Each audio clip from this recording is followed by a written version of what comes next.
अब मामा जी को छोड़नी होगी सीएम की गद्दी, सिंधिया संभालेंगी कुर्सी, बीजेपी को पूरा करना होगा अपना वादा। महाराज घूम रहे गली गली, शिवराज कह रहे बिछाएंगे दरी। क्या चुनाव से पहले ही हाईकमान ले चुका है फैसला? एमपी में हो गया खेला, कमलनाथ की एक गलती से कांग्रेस हारेगी 2023 का चुनाव, प्रियंका हो गई एक्टिव।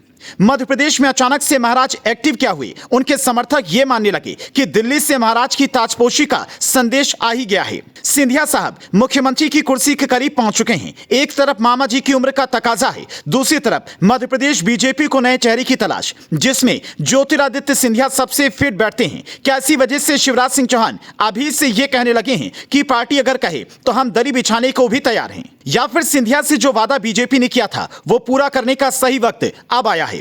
मध्य प्रदेश की सियासत को अगर गौर से समझेंगे तो पता चलेगा कि वहां पर दो बड़े बदलाव होने वाले हैं। शिवराज सिंह चौहान दिल्ली जाने वाले हैं और ज्योतिरादित्य सिंधिया अगले चुनाव में बीजेपी की ओर से सीएम फेस बनने वाले हैं।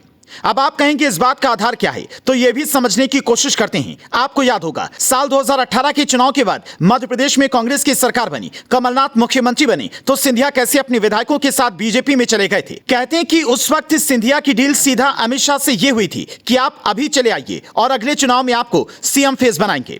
अगर उस वक्त कमलनाथ ने सीएम की कुर्सी छोड़ दी होती तो आज सिंधिया कांग्रेस में होते। अब चूंकि प्रियंका ये बात जानती हैं कि अगले चुनाव में बीजेपी ने सिंधिया को प्रोजेक्ट किया तो जीत आसान नहीं होगी, इसीलिए अभी से एक्टिव हो गई हैं और खुलकर सिंधिया पर बोल भी रही हैं। फिलहाल मध्य प्रदेश में जो सियासी हालात हैं वो बताते हैं कि मामा जी का क्रेज पहले की तुलना में कम हो गया है। जब उस व्यक्ति के पैर शिवराज सिंह चौहान ने धोए तब कई लोगों ने कहा यह कम होते वोट बैंक का असर है। फिलहाल एमपी में बीजेपी को एक ऐसा चेहरा चाहिए जो चुनाव भी जिताए और छवि भी बनाए। चूंकि सिंधिया की छवि शुरू से ही महाराज वाली रही है और वो खुद कहते भी हैं कि राजनीति तो बस एक माध्यम है, मैं तो जनता की सेवा करने आया हूं, तो सिंधिया को आगे करने में बीजेपी को कोई हर्ज नहीं दिखाई देता। अगर हर्ज होता तो सिंधिया को मोदी कैबिनेट में जगह नहीं मिलती। अब चूंकि आने वाले दिनों में मोदी कैबिनेट में बदलाव होने वाला है, कई मंत्रियों का पत्ता कटने वाला है, तो कई नए मंत्रियों की एंट्री होने वाली है, तो इस स्थिति में ऐसे कयास लग रहे हैं कि ज्योतिरादित्य सिंधिया मंत्री के बजाय मुख्यमंत्री बनना पसंद करेंगे। इसीलिए अभी से खबरें ऐसी आ रही हैं कि शिवराज सिंह चौहान को मनाने की कवायद